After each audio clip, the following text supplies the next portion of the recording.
ఇవాల్టి వేదికలో మనతో మాట్లాడేందుకు వైఎస్ఆర్ కాంగ్రెస్ పార్టీ నేత రాయచోటి ఎమ్మెల్యే శ్రీకాంత్ రెడ్డి గారు మనతో ఉన్నారు. నమస్తే సార్. నమస్తే సార్, ఇవాళ వేదికకు స్వాగతం. మీరు చూస్తున్నారు, ఈ రోజు జగన్మోహన్ రెడ్డిని జైల్లో పెట్టి అంటే కేసుల పేరుతో అక్రమ నిర్బంధం చేసి ఏడాది కావస్తుంది.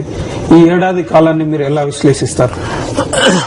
దాదాపుగా 2012 జూన్ మే 27వ తేదీ 7:30 గంటల టైంలో ఎంక్వైరీకి అని చెప్పి 3 రోజులు ఎంక్వైరీ చేసి తర్వాత ఏ ఆధారాలు చెప్పకుండా అరెస్ట్ అన్ని రకాల వాళ్ళకు ఎంక్వైరీకి సహకరిస్తున్నటువంటి జగన్మోహన్ రెడ్డి గారిని అరెస్ట్ చేయడం జరిగింది.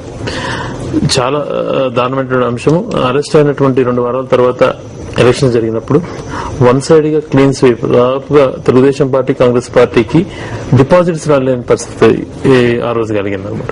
అదే రకంగా తర్వాత గౌరవ అధ్యక్షురాలు విజయమ్మ గారు పార్టీ నాయకత్వం తీసుకుని అన్ని రకాల ఏ రకంగా అయితే జగన్మోహన్ రెడ్డి గారు ప్రజల కోసం పాటుపడుతున్నారు అన్ని రకాలుగా అవగాహన తెచ్చుకొని ప్రతి ప్రాంతంలో పర్యటిస్తూ కార్యకర్తలకు మనోస్థైర్యం నింపుతూ పార్టీని బలోపేతం చేయడానికి తన వంతు పాత్ర పూర్తి స్థాయిలో పోషించారు. కానీ చాలా మంది క్యాడర్ కూడా జగన్మోహన్ రెడ్డి గారు అక్రమంగా నిర్బంధించారు. తనను త్వరగా న్యాయపరంగా ఎవరికైనా గానీ ఈ రాజ్యాంగం ప్రకారం అయితే గానీ ఈ దేశంలో గానీ ఇక్కడ ఇంటర్నేషనల్ లో ఉన్నటువంటి ఈ చట్టాలలో అయితేనేమి ఎవరికైనా కూడా ఒకవేళ ఆరోపణలు చేసిన తర్వాత 90 రోజుల లోపల ఎటువంటి ఆధారాలు లేనప్పుడు బెయిల్ అనేది వాళ్ళ హక్కు అనమాట.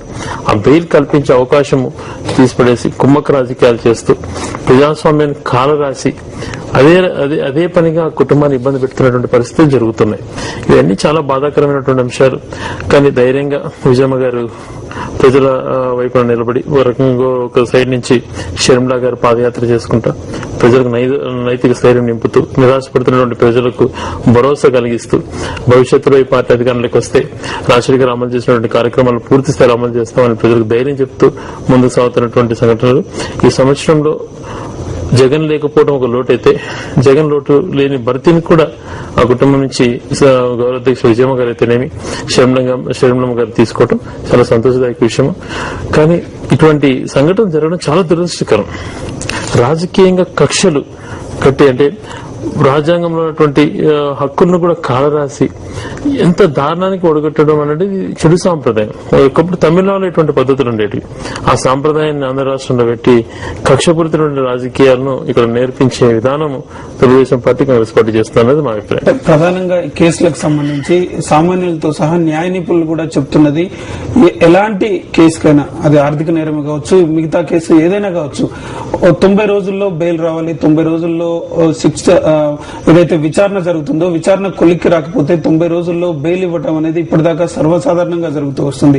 కానీ నేటితో 365 రోజులు ఏడాది పాటు పూర్తయినప్పటికీ కూడా విచారణ ఒక కొలిక్కి రాలేదు. సిబిఐ విచారణ అది ఎప్పటికీ అంతమవుతుందో కూడా తెలియని పరిస్థితి ఉంది. దీన్ని ఎలా అర్థం చేసుకోవాలంటారు? బెయిల్ అన్నది అంటే ప్రతి ఒక్కరికి ఇంతకుముందు మీరు చెప్పిన విధంగా ఒక హక్కు అనమాట 90 రోజుల లోపల. అంటే మేము ఆశ్చర్యపోయినటువంటి సంఘటనలు ఏం జరుగుతున్నాయంటే సుప్రీంకోర్టులో నాకు బెయిల్ ఇవ్వమని జగన్ గారు అప్పీల్ చేసుకున్నారు.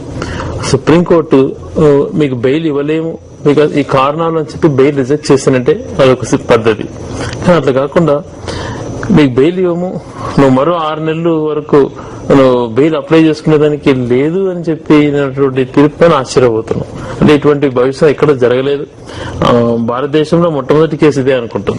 ఇటువంటి చేస్తుండడము అంటే కళాలు చూసి ఇక్కడ ప్రజాస్వామ్యం ఏ రకంగా పోతుంది అని చెప్పి బాధపడేది తప్పితే ఏం చేయలేని పరిస్థితి. కానీ మాకు ప్రజాస్వామ్యం పైన అయితేనేమి న్యాయస్థానాలపైన అయితేనేమి పూర్తి స్థాయిలో గౌరవం ఉంది.